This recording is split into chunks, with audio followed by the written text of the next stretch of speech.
What's up, friends? Welcome to Park City, Utah. I am here for the next week to photograph the Sundance Film Festival because I'm a professional photographer by trade, but I also do YouTube videos here talking about compact camera gear. And so in this video, I want to go over what's in my bag, all of the camera gear that I brought to shoot the festival. And so we've got lots to talk about, so let's head over to the bag. So first off, let's talk about the bag itself. This is the Mindshift Photocross 15 bag. You guys may have seen my other video talking about the Photocross 13 bag, which is a slightly smaller version of this camera backpack, and I really loved it, but I did state in a video that I regretted buying the 13 version and not the 15 version. Well, Think Tank saw that video and they actually sent me this bag to try out, and so I'm trying it out. This is the third time that I'm using it at a photo shoot, and I have to say that when I'm packing all of my mirrorless camera gear that I'm going to use for a professional shoot, including my laptop, that I actually prefer the 15 bag. I really appreciate it because it's a backpack, which means it's more ergonomic, and it's also got these waist straps and the sternum strap, so when it's packed to the brim with camera gear as it is right now, it's still pretty comfortable to wear. Oh, and I've also got the Peak Design capture clip here for attaching a camera or even a small little GoPro there. All right, so going into the main compartment here, let's unzip it. And the first thing you're going to find is the Think Tank tech pouch. So this is filled with all kinds of charging cables, battery chargers, everything that I need to recharge all of the camera gear that I brought, and my phone, of course. So this is really great. I appreciate that it's clear and see-through so I can actually see everything that's inside of it. And now we're digging into the good stuff. This is the camera gear. So let's start with my main camera body here. This is my Sony a7 IV, which I absolutely love. I will do a dedicated video talking more about this camera and why I love it, because I'm coming up on 1 year of having it, and there is a lot to say about why it's so great compared to other predecessors. But it's got the brand new Sony 20 to 70 millimeter f4 lens. I'm going to be shooting a majority of the festival with that lens, so fingers crossed we're going to see how it performs. But I've got the 24 to 105 lens at home. I didn't even bring it with me, so taking a bit of a risk by not having it, but that's been my go-to lens. So this one isn't too different from that one. So I'm pretty confident I can get all of my work done with that one lens. And as far as camera straps go, I've got the Peak Design wrist strap, which I really like. It is so small and very, very sturdy. So this is really nice for doing quick little shots here and there. But I've got another camera strap in the bag, which I'll show you in just a sec. But before we do that, let's talk about the other camera body that I brought. If you've seen my other What's in My Bag videos, then you know that I'm a stickler for having backups. So of course, I brought a secondary camera body just in case. This is the Sony a7R III, which is the very first Sony full-frame camera that I bought, and still going strong. So this is a great camera whenever I need those higher megapixels, and it still works really well. So yeah, even though it's my second body, I do sometimes prefer to shoot with this one whenever I need the higher megapixels on it. Attached to it, I have the Sony 55mm f1.8.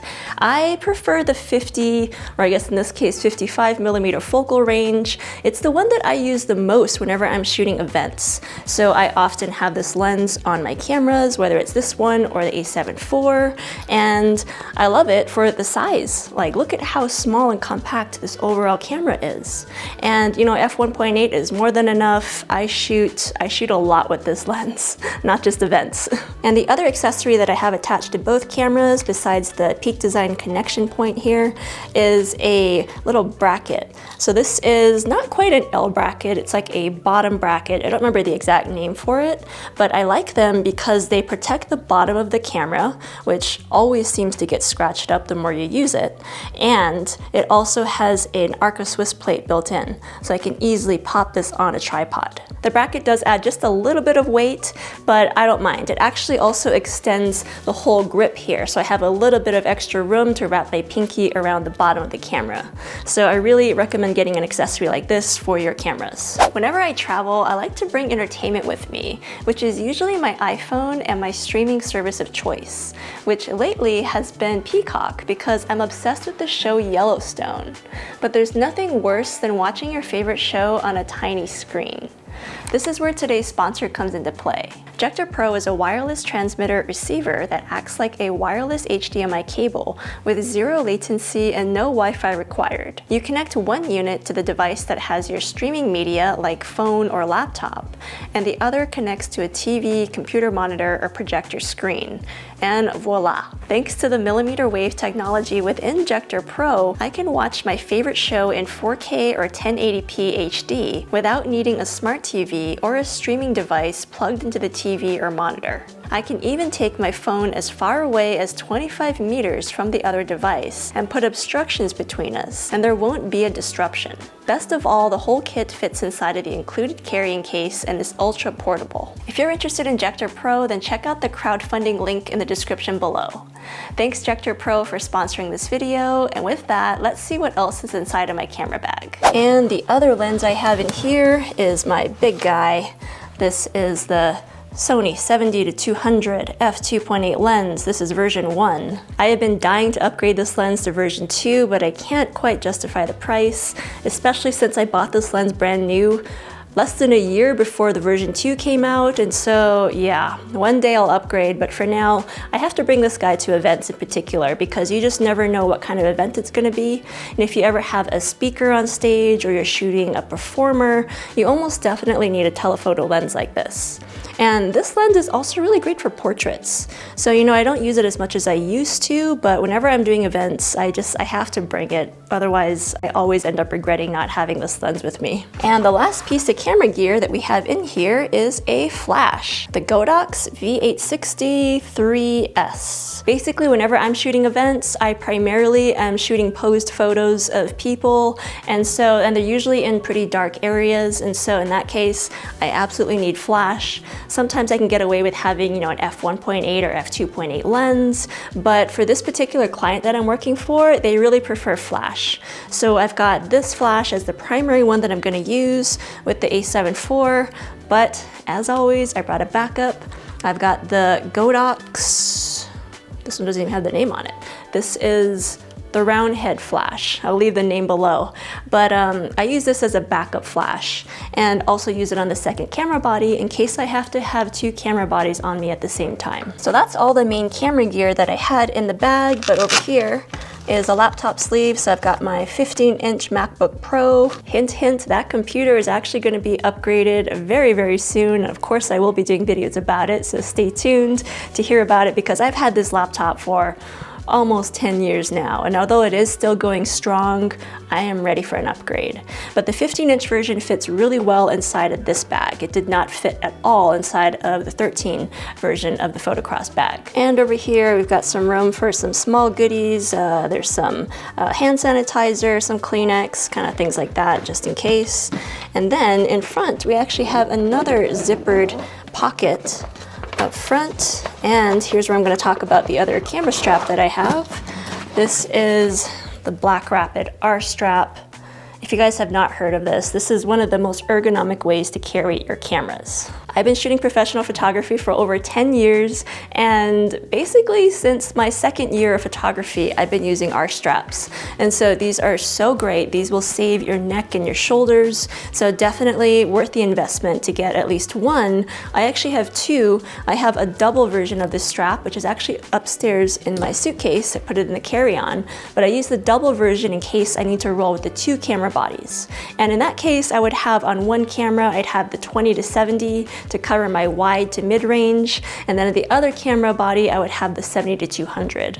So that's a really great setup for shooting events. I also have my memory card holder. This is my Pelican case. It holds micro SD cards and SD cards, since pretty much all my cameras now I'm just shooting with SD cards. And I love Pelican because it is super solid and waterproof, so I don't have to worry about damaging my cards when they're in there. And at the very bottom of the bag, we've got some spare batteries. This is the Tenba Reload battery case, I think is the name.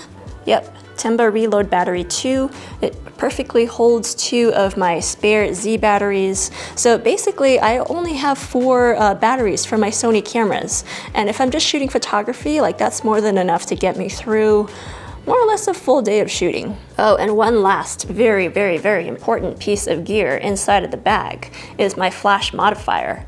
This is the Demb Saucer Flip It, I think is the name of it. And it just goes on top of my Speedlight flash, and it gives me really great lighting for whenever I'm shooting events. I did another video talking exactly about my camera setup whenever I'm shooting red carpet events in particular, and why I prefer this flash modifier as opposed to many of the others out there. From what I've heard, it's very hard to find this modifier. I think they may have discontinued it, or it's just really hard to get a hold of, which is a shame because I really should have stocked up because I have lost these before. So if you can get your hands on one, I really recommend it. And that's all we have left for the main pocket. So all we have left is this side pocket here, which perfectly fits a tripod like the Ulanzi Coleman tripod, which I do have with me, but I put it in my checked luggage because right now I'm actually preferring to bring a water bottle with me. This is a Zojirushi water bottle. It's, I don't know the exact model, but it is the top recommended tumbler bottle from Wirecutter. So that is all of the gear that's in my bag for the Sundance Film Festival this year. Let me know if you have any questions in the comments below, but my goal this year is actually to get away with just using one lens, the 20 to 70 millimeter f4. And so I have my first shoot tonight, so I will take you along as much as I can behind the scenes, show you how it's going, give you some updates, and of course give you lots of sample images that I take with that lens, and we'll see if I can indeed get away with shooting with just one lens and one flash this year. Thanks for watching, and I'll see you in the next video.